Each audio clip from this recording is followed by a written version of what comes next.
नमस्कार दोस्तों, आपका स्वागत है एक बार फिर से मेरे YouTube चैनल सारांश क्लासेस पर। आशा है आप स्वस्थ होंगे और ये भी मैं मानकर चल रहा हूं कि आपका जो अध्ययन है वो सुचारू रूप से जारी होगा। निरंतर रूप से आप अध्ययन कर रहे होंगे। हमारी जो क्लासेस लगातार आ रही हैं उनके माध्यम से आप लगातार पढ़ रहे होंगे, ऐसा हम मानकर चल रहे हैं।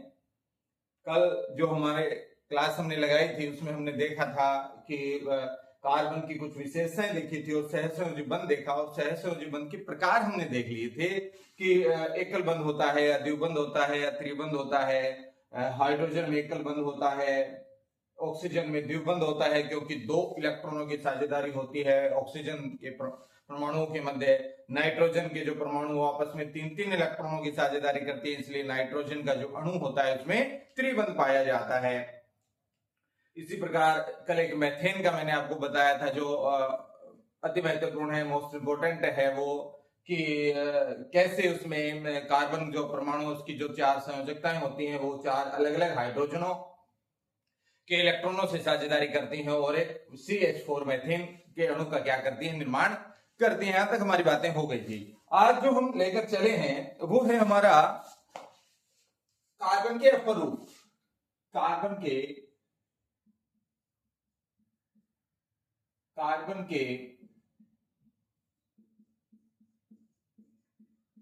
अपरूप। कार्बन के अपरूप किसे कहते हैं, क्या होते हैं ये अपरूप? सबसे पहले तो इस पर बात करेंगे हम कि अपरूप क्या होता है। तो सुनना, अपरूप क्या होता है और एक अपरूपता होती है, उसे क्या कहते हैं, वो भी क्या होगी उसकी बात भी हम करते हैं। देखें जरा, अपरूप क्या होता है। अपरूप क्या होगा, सुन ले पहले कि अपरूप क्या होता है। किसी तत्व के दो या दो से अधिक ऐसे रूप जिनके गुणों में क्या हो, पर्याप्त रूप से भिन्नता हो, या हम कहें जिनके गुणों में भिन्नताएं हो, अपरूप कहलाते हैं। या हम ये कह सकते हैं कि किसी तत्व के दो या दो से अधिक रूप जिनके भौतिक गुणों में क्या होगी, भिन्नताएं होंगी, और रासायनिक जो गुण हैं वो लगभग समान होंगे, या रासायनिक गुणों में तो समानता होगी लेकिन भौतिक गुणों में क्या होगी, भिन्नता होगी। ऐसे किसी भी तत्व के रूप क्या कहलाते हैं, अपरूप कहलाते हैं। ऐसे रूप क्या कहलाएंगे, किसी भी तत्व के अपरूप कहलाते हैं। और किसी भी तत्व के ऐसे गुण को हम क्या कहते हैं, अपरूपता कहते हैं। या किसी पदार्थ के ऐसे गुण को हम क्या कहते हैं, अपरूपता कहते हैं। तो इसकी मैं यहां पर परिभाषा लिख देता हूं कि किसी तत्व के दो या दो से अधिक रूप किसी तत्व के दो या दो से अधिक,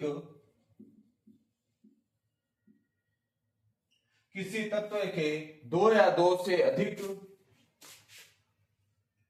रूप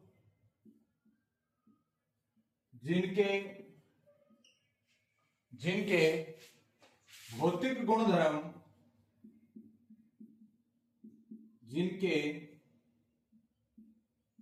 भौतिक गुण क्या होंगे, भिन्न भिन्न हो। भौतिक गुणधर्म भिन्न भिन्न तथा रासायनिक गुणधर्म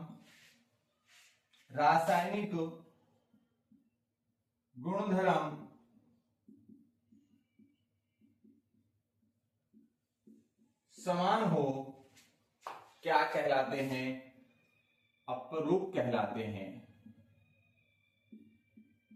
अपरूप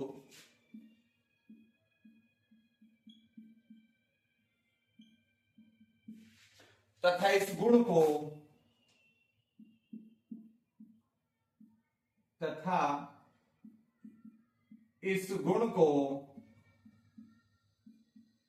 अपरूपता कहते हैं।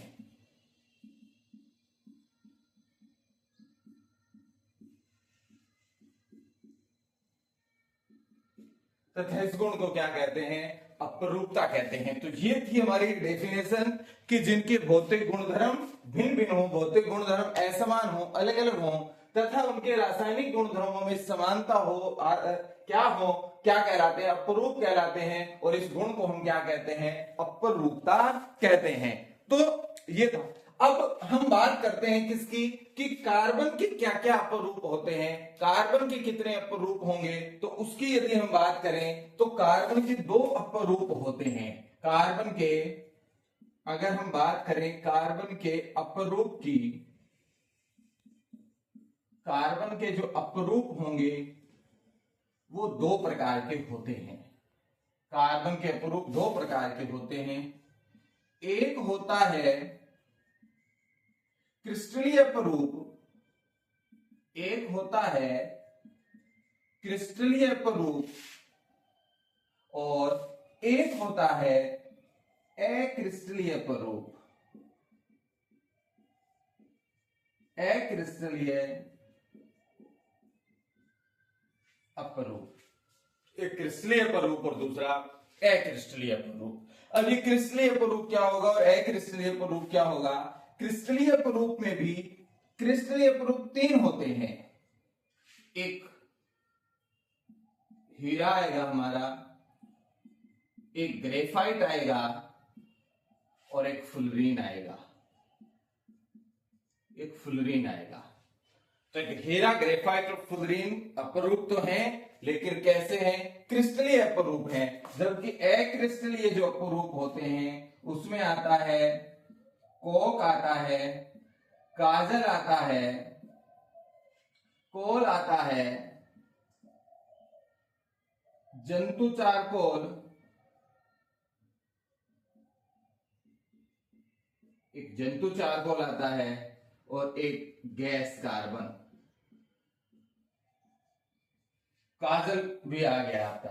तो ये सारे के सारे जो अपरूप हैं, वो जो अपरूप होते हैं वो अपरूप आपके क्या होंगे? अक्रिस्टलीय अपरूप होंगे। क्रिस्टलीय और दूसरा हमारे पास है अक्रिस्टलीय अपरूप। अब हम बात करते हैं कि क्रिस्टलीय अपरूप क्या होता है।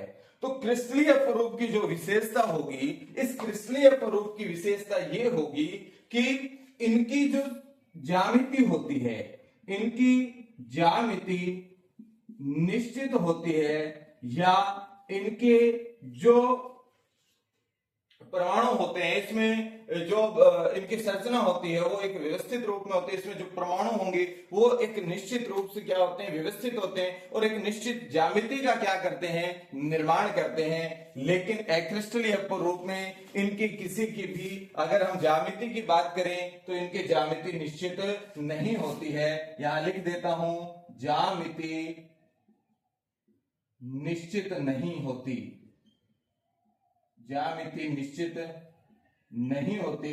ये व्यवस्थित रूप में नहीं होते हैं, इनके जो पार्टिकल होते हैं, इनके जो परमाणु होते हैं, जबकि इनकी ज्यामिति निश्चित होती है। हीरे में 4 कार्बन परमाणु एक कार्बन परमाणु से जुड़कर चतुष्फल की संरचना का निर्माण करते हैं, तो इसकी संरचना चतुष्फल की होती है। हीरा षटकोणीय वलय का एक निर्माण करता है, जबकि फुलरीन की भी संरचना गुंबदनुमा या हम कह सकते हैं फुटबॉल के समान होती है। तो इसकी भी संरचना निश्चित है, इसकी भी ज्यामिति निश्चित है, इसकी भी ज्यामिति निश्चित है। ऐसे अपरूप जिनकी ज्यामिति निश्चित होती है, जिनमें परमाणु निश्चित व्यवस्था में, निश्चित क्रम में व्यवस्थित होते हैं, वो जो अपरूप होते हैं वो क्रिस्टलीय अपरूप होते हैं। अक्रिस्टलीय अपरूप में क्या होगा?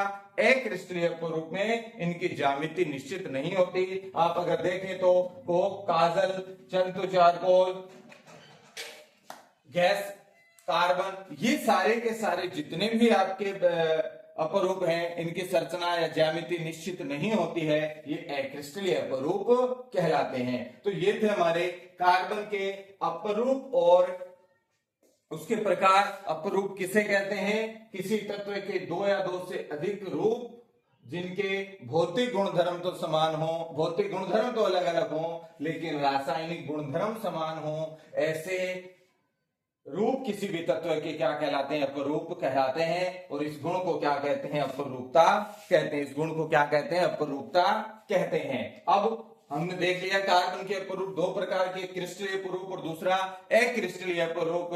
हीरा, ग्रेफाइट और फुलरेन, इनकी ज्यामितीय संरचना निश्चित होती है। अब एक चीज और यहीं से मैं आपको बताऊं, हीरा, ग्रेफाइट और फुलरेन, इनकी जो भौतिक अवस्थाएं, इनके गलनांक, इनका विशिष्ट घनत्व, इनकी आकृति, वो सब क्या है, अलग अलग है। अर्थात इनके भौतिक गुणधर्म तो क्या है, अलग अलग हैं, परंतु रासायनिक रूप से, अगर रासायनिक दृष्टि से देखें तो हम देखेंगे कि इसमें भी कार्बन होता है, इसमें भी कार्बन होता है और इसमें भी कार्बन होता है, इन सभी में भी कार्बन ही होगा। लेकिन अगर इनकी यदि हम बात करें तो इन सब की ज्यामिति निश्चित है, और अगर रासायनिक दृष्टिकोण से देखें तो कार्बन हो जाने की वजह से ये रासायनिक गुणधर्मों में समानता व्यक्त करेंगे, समानता प्रदर्शित करेंगे, जबकि भौतिक गुणधर्म इनके क्या होंगे, भौतिक गुणधर्म इनके क्या होंगे, भिन्न भिन्न होंगे। इसलिए हीरा, ग्रेफाइट, फुलरेन ये भी अपरूप हैं और ये भी क्या है, अपरूप हैं। बस ये क्रिस्टलीय हैं और ये अक्रिस्टलीय हैं, लेकिन इनके भी गुणों में क्या होगा, भौतिक गुणधर्म तो इनके भी भिन्न भिन्न हैं, लेकिन रासायनिक गुणधर्मों में क्या होगी, समानता होगी, अपरूप कहलाते हैं। अब एक एक करके बात करते हैं। सबसे पहले बात करते हैं क्रिस्टलीय अपरूप की। क्रिस्टलीय अपरूप में सबसे पहले हम बात करते हैं किसकी, हीरे की। किसकी बात करेंगे, सबसे पहले हीरे की बात करते हैं। सबसे पहले किसकी बात करते हैं, हीरे की बात करते हैं। हीरा की बात करते हैं। हीरे में क्या इसकी विशेषताएं होती हैं, देखते हैं जरा। सबसे पहले बात करेंगे किसकी, हीरे की बात करते हैं। हम किसकी बात करते हैं, हीरे की बात करते हैं। क्या इसकी संरचना होती है, क्या सारी बातें होती हैं। यहां से अक्सर पेपर पूछ लिया जाता है, पेपर में क्वेश्चन कि हीरे और ग्रेफाइट में अंतर बताइए, ऐसी कुछ बातें पूछ लिए जाते हैं। तो सबसे पहले हम बात किसकी करेंगे, हीरा की करेंगे।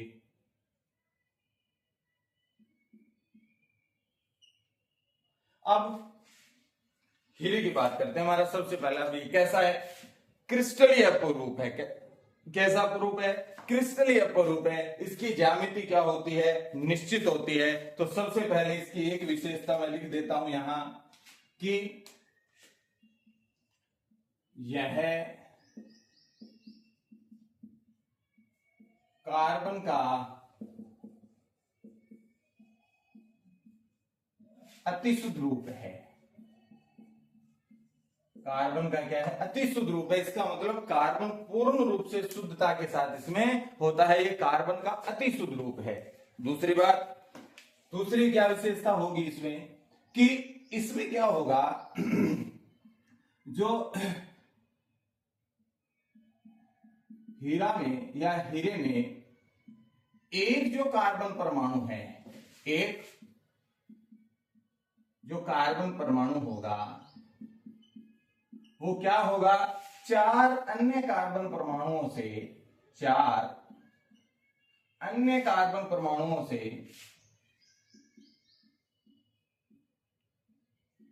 चार अन्य कार्बन परमाणुओं से जुड़कर चतुष्फलकीय संरचना का क्या करता है,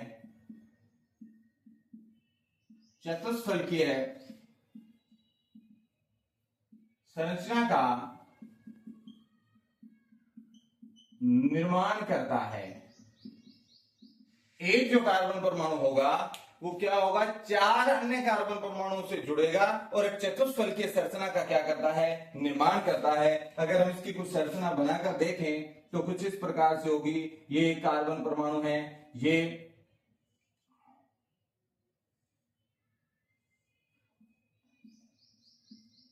ये कार्बन परमाणु इस चार कार्बन परमाणुओं से क्या होता है, मिलकर जुड़ा हुआ होता है और इस प्रकार एक चतुष्फलकीय संरचना का क्या करता है, ये निर्माण करता है। अब ठीक इसी प्रकार ये भी ये कार्बन है, ये कार्बन परमाणु भी क्या होगा, किसी एक और दूसरे कार्बन परमाणु से जुड़ा हुआ होगा और एक चतुष्फलकीय संरचना का, अर्थात प्रत्येक कार्बन परमाणु चार अन्य कार्बन परमाणुओं से मिलकर इस प्रकार एक चतुष्फलकीय संरचना का क्या करते हैं, निर्माण करते हैं। अब इसमें जो चतुष्फलकीय संरचना है, इस चतुष्फलकीय संरचना में ये जो बंध कोण है इसका मान 109 डिग्री 28 मिनट होता है, जबकि ये जो बंध दूरी है, बंध दूरी का मान कितना होगा?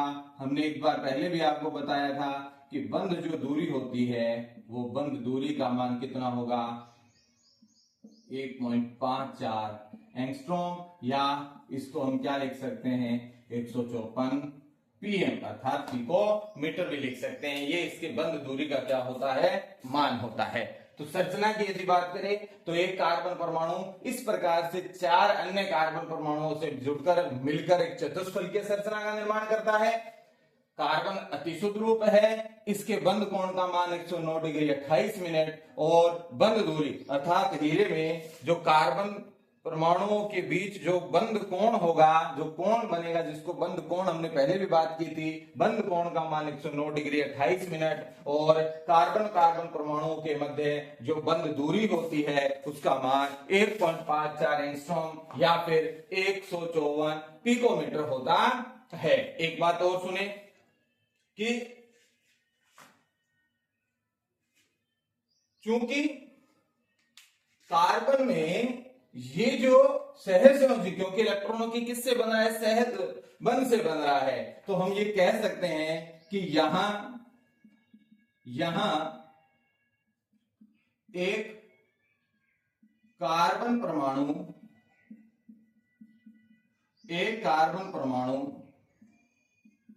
4 अन्य कार्बन से जुड़कर एक परबल सहसंयोजी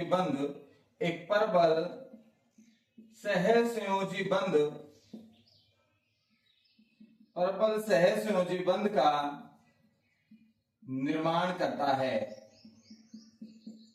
इसी परबल सहसंयोजी बंध की वजह से हीरा प्रकृति में सबसे क्या है? कठोर पदार्थ है, सबसे कठोर पदार्थ है। क्यों? क्योंकि इसमें जो सहसंयोजक बंध की प्रकृति पाई जाती है वो प्रबल सहसंयोजी बंध होता है, जिसकी वजह से हीरा अब तक के ज्ञात जितने भी पदार्थ हैं उन ज्ञात पदार्थों में सबसे अधिक कठोर होता है। और क्या बात होगी? चूंकि हम ये लिख सकते हैं कि चारों कार्बन परमाणु, जितना भी पॉइंट है, चारों कार्बन परमाणु,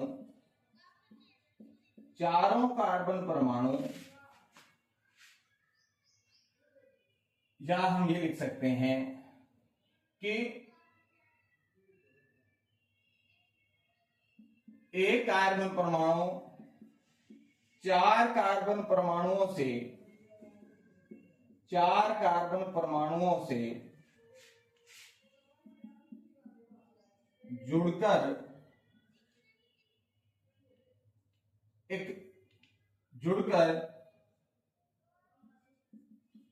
सहसंयोजी बंध बनाता है,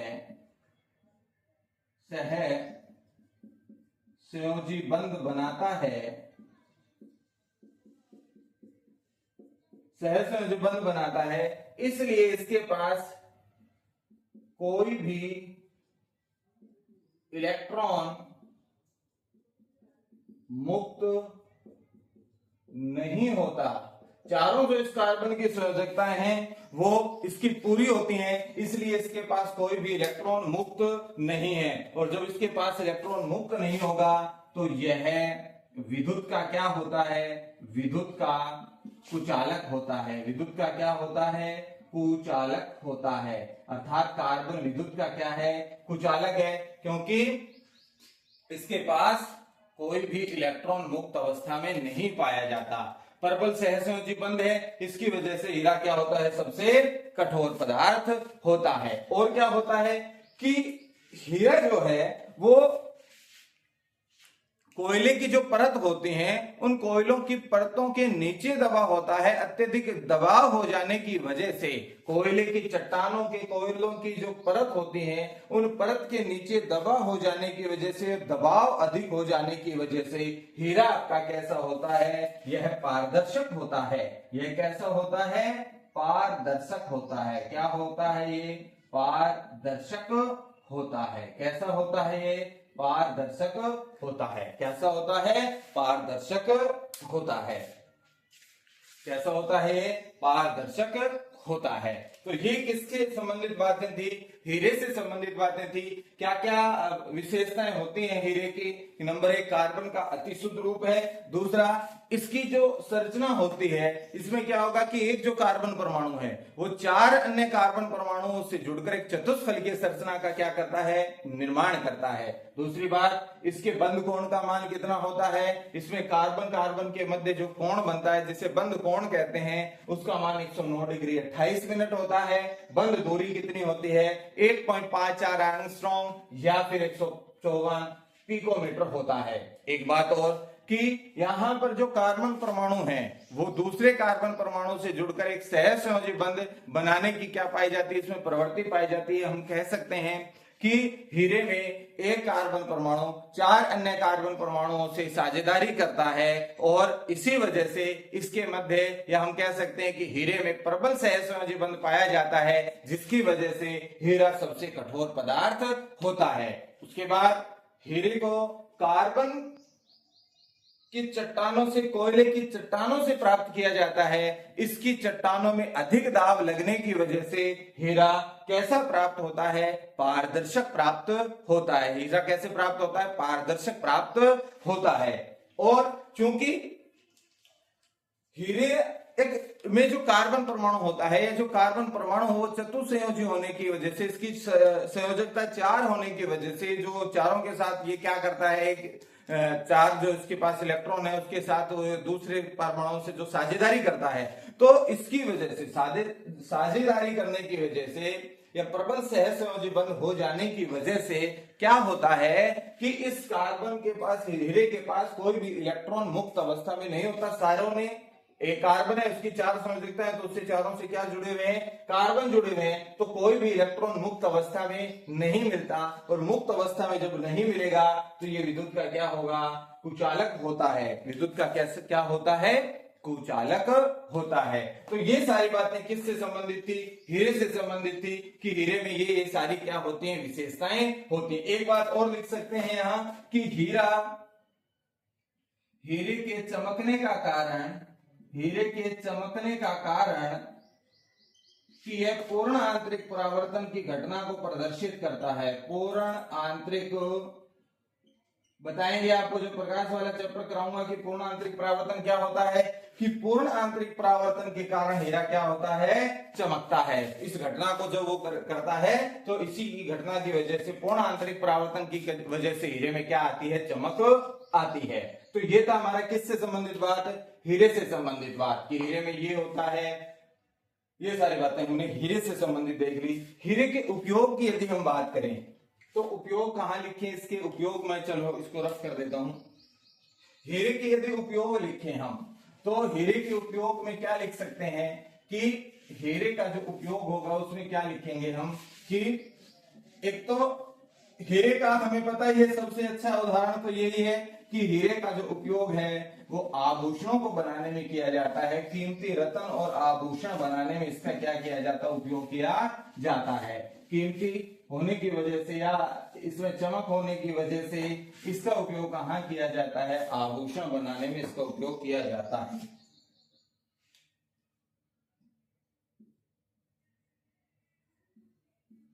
उपयोग में यदि हम लिखें तो इसका उपयोग कहां करते हैं? एक तो कीमती आभूषण बनाने में, और एक होता है आपका कांच जो काटने की मशीन में, कांच काटने में इसका उपयोग किया जाता है। चट्टानों व पत्थर, चट्टानों और पत्थर काटने में भी इसका क्या किया जाता है? उपयोग किया जाता है।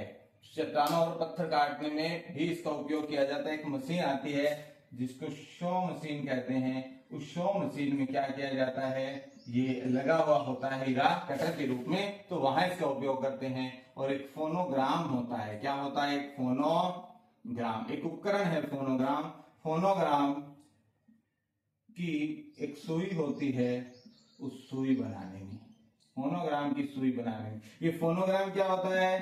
फोनोग्राम क्या करता है कि किसी भी ध्वनि को, किसी आवाज को क्या करता है? रिकॉर्ड करता है, और रिकॉर्ड की गई आवाज को पुनः सुनाई भी देता है। तो ऐसा एक उपकरण होता है ध्वनि से संबंधित। उसकी जो सुई है उसमें भी किसका उपयोग किया जाता है? हीरे का उपयोग किया जाता है। तो ये था हमारा किससे संबंधित बात? हीरे से संबंधित बात। अब बात करते हैं दूसरा जो हमारा अपरूप होगा कार्बन का, वो है ग्रेफाइट। क्या है? ग्रेफाइट। दूसरा क्या है हमारा? ग्रेफाइट है। दूसरा क्या है? ग्रेफाइट। देखिए जरा, दूसरा है हमारा ग्रेफाइट।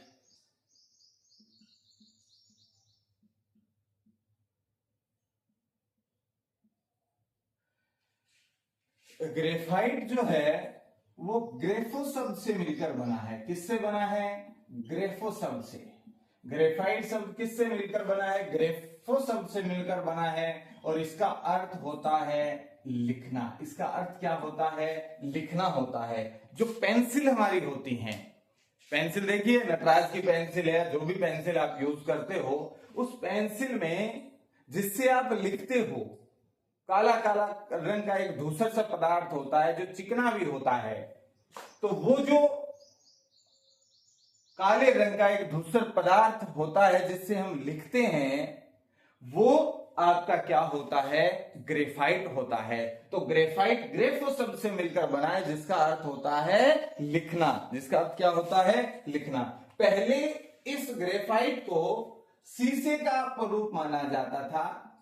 शीशे का, शीशा, जिसको हम लेड कहते हैं, लेड का इसका कहा जाता था, इसलिए इनको शीशा पेंसिल भी पहले कहा जाता था। पहले क्या कहा जाता था इनको? शीशा पेंसिल। पहले ये मानते थे कि वो ग्रेफाइट नहीं है, वो क्या है? लेड का एक कोई रूप है, लेड है वो, इसलिए उन पेंसिल को हम क्या भी कहते थे? शीशा पेंसिल भी कहते थे। तो ग्रेफाइट ग्रेफो शब्द से मिलकर बना है, और जिसका अर्थ होता है लिखना। और पेंसिल में ग्रेफाइट शब्द ही होता है। पहले वाली जो पेंसिल होती थी, पहले ग्रेफाइट को पेंसिल लेड का एक अपरूप माना गया था, इस वजह से इन पेंसिलों को शीशा पेंसिल भी पहले हम कहते थे। अब हम बात करते हैं कुछ ग्रेफाइट से संबंधित कि ग्रेफाइट की संरचना कैसी होती है। देखो जरा, ग्रेफाइट की यदि हम संरचना की बात करें तो ग्रेफाइट की जो संरचना होती है, इस ग्रेफाइट की संरचना की यदि हम बात करें तो ग्रेफाइट की जो संरचना होती है, इसमें क्या होगा कि ग्रेफाइट में एक कार्बन परमाणु, एक कार्बन परमाणु 3 अन्य कार्बन परमाणुओं से जुड़कर, 3 अन्य कार्बन परमाणुओं से जुड़कर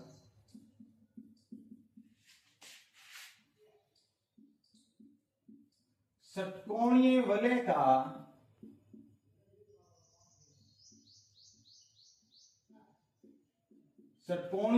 का निर्माण करता है। षटकोणीय वलय का क्या करता है? निर्माण करता है। इसकी संरचना यदि हम देखें तो कुछ इस प्रकार से होगी। इसकी संरचना यदि हम देखें तो कुछ इस प्रकार से होती है। षटकोणीय वलय प्रकार की होती है। ये कुछ इस प्रकार की इसकी क्या होती है? संरचना होती है।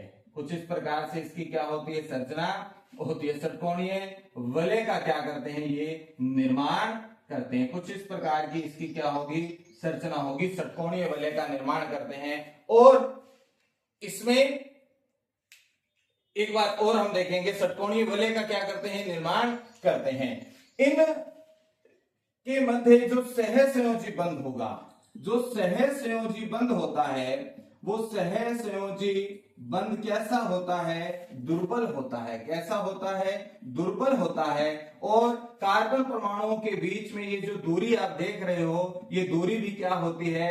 अधिक होती है। दूरी भी क्या होती है? ये अधिक होती है।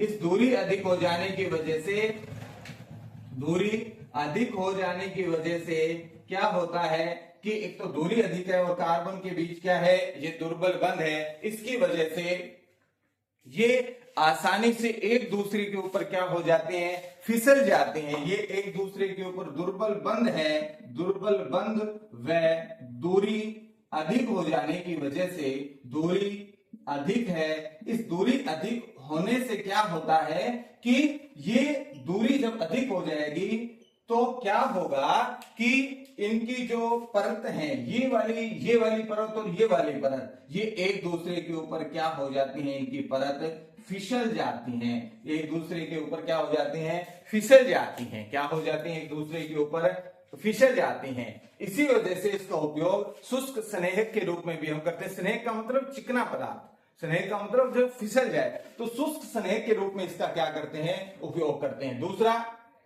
ये कैसे रंग का होता है, तो ये काले रंग का धूसर पदार्थ है। कैसे रंग का, काले रंग का धूसर पदार्थ है, काले रंग का धूसर पदार्थ है। और इसमें जो कैसा होता है, धात्विक चमक होती है। इसमें धात्विक क्या होती है, चमक होती है, धात्विक चमक होती है। और साथ में ये कैसा होता है, चिकना होता है, चिकना व फिसलनदार है। चिकना व कैसा है, फिसलनदार होता है। और चिकना और फिसलनदार होने का कारण मैंने आपको बता दिया, क्योंकि ये जो दूरी है, इसमें जो दूरी मैंने आपको बताई थी 1.54 पिकोमीटर बताई थी, इसमें 340 पिकोमीटर होती है या 3.40 एंगस्ट्रॉम होती है। ये दूरी होती है कार्बन कार्बन के मध्य। इसी वजह से इनके मध्य जो बल होगा, सहसंयोजी बल, वो दुर्बल प्रवृत्ति का होता है, जिसकी वजह से इसकी जो परत है वो भी एक दूसरे के ऊपर क्या हो जाती है, फिसल जाती है। एक दूसरे के ऊपर क्या हो जाएगी, परतें फिसल जाती हैं। एक बात और कि चिकना है, धात्विक चमक होती है, काले रंग का होता है। और चूंकि 3 ही कार्बन परमाणु, एक जो कार्बन परमाणु वो 3 के साथ ही क्या बनाता है, बंध बनाता है, इसलिए इसके पास इलेक्ट्रॉन क्या होता है, एक इलेक्ट्रॉन मुक्त होता है। एक इलेक्ट्रॉन क्या होता है, इसके पास मुक्त होता है। एक इलेक्ट्रॉन कैसा होता है, मुक्त होता है। इसकी वजह से ये विद्युत का क्या करता है, चालन करता है। ये विद्युत का सुचालक होता है। विद्युत का क्या करेगा, सुचालक होता है। ये विद्युत का कैसा होता है, सुचालक होता है। क्यों, क्योंकि इसके पास एक इलेक्ट्रॉन क्या है, मुक्त अवस्था में प्राप्त होता है। मुक्त अवस्था में हो जाने की वजह से इसके पास ये क्या मिलेगा, मुक्त अवस्था में मिलता है। तो ये सारी बातें किससे संबंधित थी, ये सारी बातें थी किससे संबंधित, ग्रेफाइट से संबंधित। 3 कार्बन परमाणु हो जाने की वजह से षटकोणीय वलय का निर्माण करता है। इसके मध्य दुर्बल बल होता है, सहसंयोजी बंध दुर्बल होता है और दूरी अधिक है। इसकी वजह से ये परतें आसानी से एक दूसरे के ऊपर क्या हो जाती हैं, फिसल जाती हैं। एक दूसरे के ऊपर क्या हो जाती हैं, फिसल जाते हैं। और इसी वजह से ये क्या होता है, कमजोर होता है, दुर्बल प्रवृत्ति का होता है। काले रंग का है, धात्विक चमक होती है, चिकना और फिसलनदार होता है। एक इलेक्ट्रॉन मुक्त है, क्योंकि 3 परमाणु क्या हो रहे हैं, इसके पास 3 कार्बन परमाणु ही जुड़े हुए हैं कार्बन के साथ, अर्थात एक कार्बन परमाणु की जो संयोजकता है वो क्या है, खाली पड़ी है। तो वो जो एक इलेक्ट्रॉन है वो क्या है, इसके पास मुक्त है। और इसी मुक्त अवस्था में हो जाने की वजह से ये आपका विद्युत का क्या करता है, सुचालक होता है। विद्युत धारा का ये सुचालन आसानी से करता है।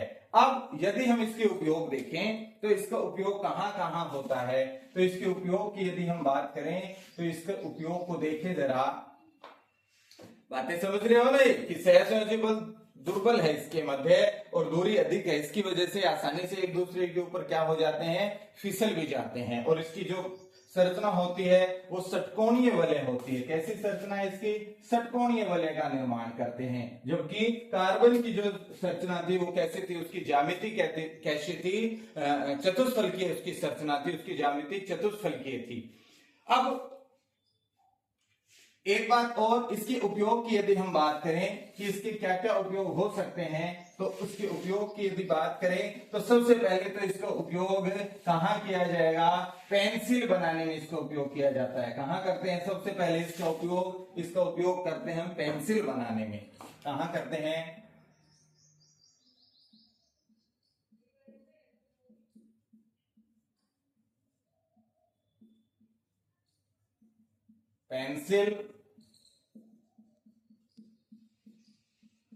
पेंसिल बनाने में किया जाता है। और कहां करते हैं इसका उपयोग? इलेक्ट्रोड बनाने में। कहां?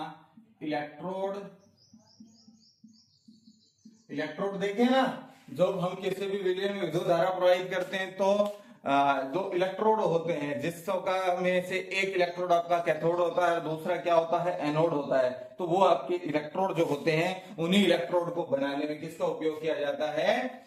इसी ग्रेफाइट का उपयोग किया जाता है। एक परमाणु भट्टी होती है। परमाणु भट्टी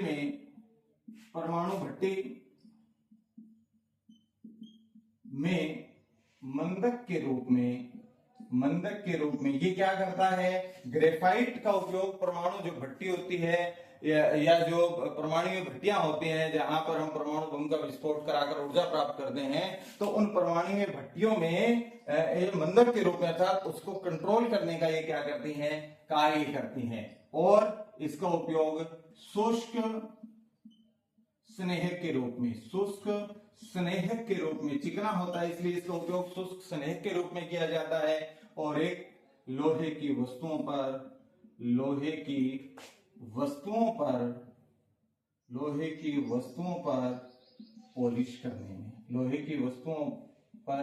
पॉलिश करने में इसका क्या किया जाता है? उपयोग किया जाता है। तो ये सारे के सारे उपयोग किसके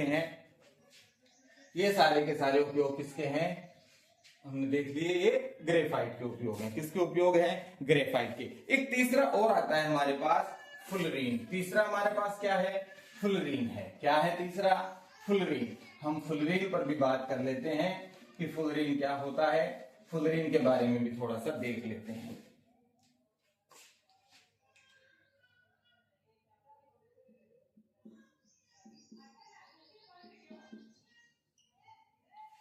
फुलरीन, ये जो फ्लोरीन होता है, ये भी कार्बन का ही एक कैसा अपरूप है? क्रिस्टलीय अपरूप है। कैसा अपरूप है? ये भी कार्बन का एक क्रिस्टलीय अपरूप है। कैसा अपरूप है? कार्बन का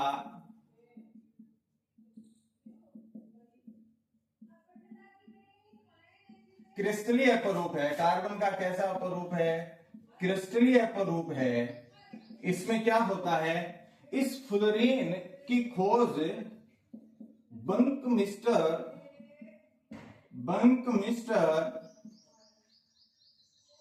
फ्लोरीन ने की थी या फुलर ने की थी, और इसी की वजह से इसका नाम क्या बना? बंकमिस्टर फुलर की वजह से, जो एक आर्किटेक्चर थे, उनकी वजह से इसका नाम क्या पड़ा? फ्लोरीन पड़ा। उसके बाद इसमें जो कार्बन परमाणु हैं, कार्बन जो परमाणु होते हैं, वो कार्बन परमाणु की संख्या होती है वो 60 से लेकर 70 तक, या तो 60 या 70 होती है, या तो 60 होगी या क्या होगी? 70 होती है। जो स्थायी फ्लोरीन है, कार्बन जो 60 है, वो कार्बन 60 कैसा फ्लोरीन है? स्थायी फ्लोरीन है। ये जो फ्लोरीन होगा, ये स्थायी फ्लोरीन है, अच्छा फ्लोरीन माना जा सकता है। ये स्थायी है, स्टेबल है। कार्बन परमाणु की जिसमें संख्या कितनी हो? 60। अगर किसी भी फ्लोरीन में 70 भी हो सकती है और 60 भी हो सकती है, जिसमें 60 है कार्बन परमाणु की संख्या, वो क्या होता है? स्थायी फ्लोरीन होता है। और इसकी जो संरचना होती है, इसमें यदि हम बात करें तो इसमें कुल 32 फलक होते हैं। कितने फलक होते हैं? 32 फलक होते हैं, जिसमें 20 तो कैसे होते हैं? षटकोणीय होते हैं, और 12 आपके कैसे होते हैं? पंचकोणीय होते हैं। 12 कैसे होते हैं? पंचकोणीय होते हैं। 20 इसमें षटकोणीय होंगे और 12 कैसे होंगे? पंचकोणीय, पंचफलकीय होंगे। अर्थात एक षटकोणीय होगा और 12 क्या होंगे? पंचकोणीय। इसमें क्या होते हैं? फलक होते हैं। इसकी संरचना फुटबॉल के समान हो जाने की वजह से इसे हम क्या कहते हैं? फुटबॉल की वजह से हो जाने की वजह से इसे बंकी बॉल भी हम कहते हैं। इसे क्या भी कहते हैं? बंकी बॉल या बकी बॉल भी कहा जाता है। और फुलर के नाम से इसको हम क्या भी कहते हैं? बंकमिस्टर या बंकमिंस्टर फुलरीन भी इसको हम कहते हैं। इसने खोज की थी, इस वजह से इसको हम बर्कमिंस्टर फुलरीन भी कहते हैं। और इसकी आकृति फुटबॉल के समान या गुम्बद के समान होती है। कैसी? गुम्बद के समान होती है। तो इसमें कार्बन के कितने अपरूप पाए जाएंगे? इसमें कार्बन के कितने परमाणु मिलेंगे आपको? 60 परमाणु मिलेंगे। और ये भी विद्युत का क्या होता है? कुचालक होता है। ये भी विद्युत का क्या होता है? कुचालक होता है। विद्युत का ये भी क्या है? कुचालक होता है। और एक बात और, इसमें जो कार्बन कार्बन के परमाणु के बीच की, कार्बन कार्बन परमाणु के बीच जो दूरी होती है वो कितनी होती है? 1.40 एंगस्ट्रॉम, 140 पिकोमीटर या 1.4 एंगस्ट्रॉम इसके बीच क्या होती है? कार्बन कार्बन परमाणुओं के बीच की दूरी होती है। इसका उपयोग कहां किया जाता है? तो आणविक बेयरिंग में इसका क्या किया जाता है? उपयोग किया जाता है। आणविक जो बेयरिंग है उस आणविक बेयरिंग में इसको उपयोग करते हैं। उपयोग लिख दे यहां। इसका जो उपयोग होता है वो आणविक बेयरिंग बनाने में। दूसरा इसका उपयोग प्राकृतिक गैस के शुद्धिकरण में। प्राकृतिक जो गैस है उस गैस के शुद्धिकरण में। और यह अतिचालक है। अतिचालक हो जाने की वजह से इसकी तकनीकी उपयोग भी किया जाता है। अतिचालक हो जाने की वजह से तकनीकी रूप में भी इसका उपयोग किया जाता है। तो ये हमने देखे थे कार्बन के अपरूप। कार्बन के अपरूप क्रिस्टलीय और अक्रिस्टलीय। आपके सिलेबस में क्रिस्टलीय अपरूप दिए गए, हीरा, फुलरीन और ग्रेफाइट दिए गए हैं, जिसकी चर्चा हमने यहाँ पर कर ली है। आगे कल जब हम नया चैप्टर लेकर, इसी का ही एक दूसरी पार्ट लेकर आएंगे, हाइड्रोकार्बन हम देखेंगे, तो उसको और विस्तार से देखेंगे, उसकी भी हम कल बात करेंगे। तो आज के लिए इतना ही काफी है। इतना आप साथ साथ याद करते चलें तो आपका ज्यादा प्रेशर नहीं आएगा, ज्यादा लोड नहीं पड़ेगा। तो आज के लिए हम इतना ही। और इस चैनल को ज्यादा से ज्यादा लाइक और सब्सक्राइब भी करते रहें और कमेंट भी करते रहें। पता चलता रहे कौन बच्चा देख रहा है, कौन बच्चा नहीं देख रहा है। तो आज के लिए इतना ही काफी है। धन्यवाद।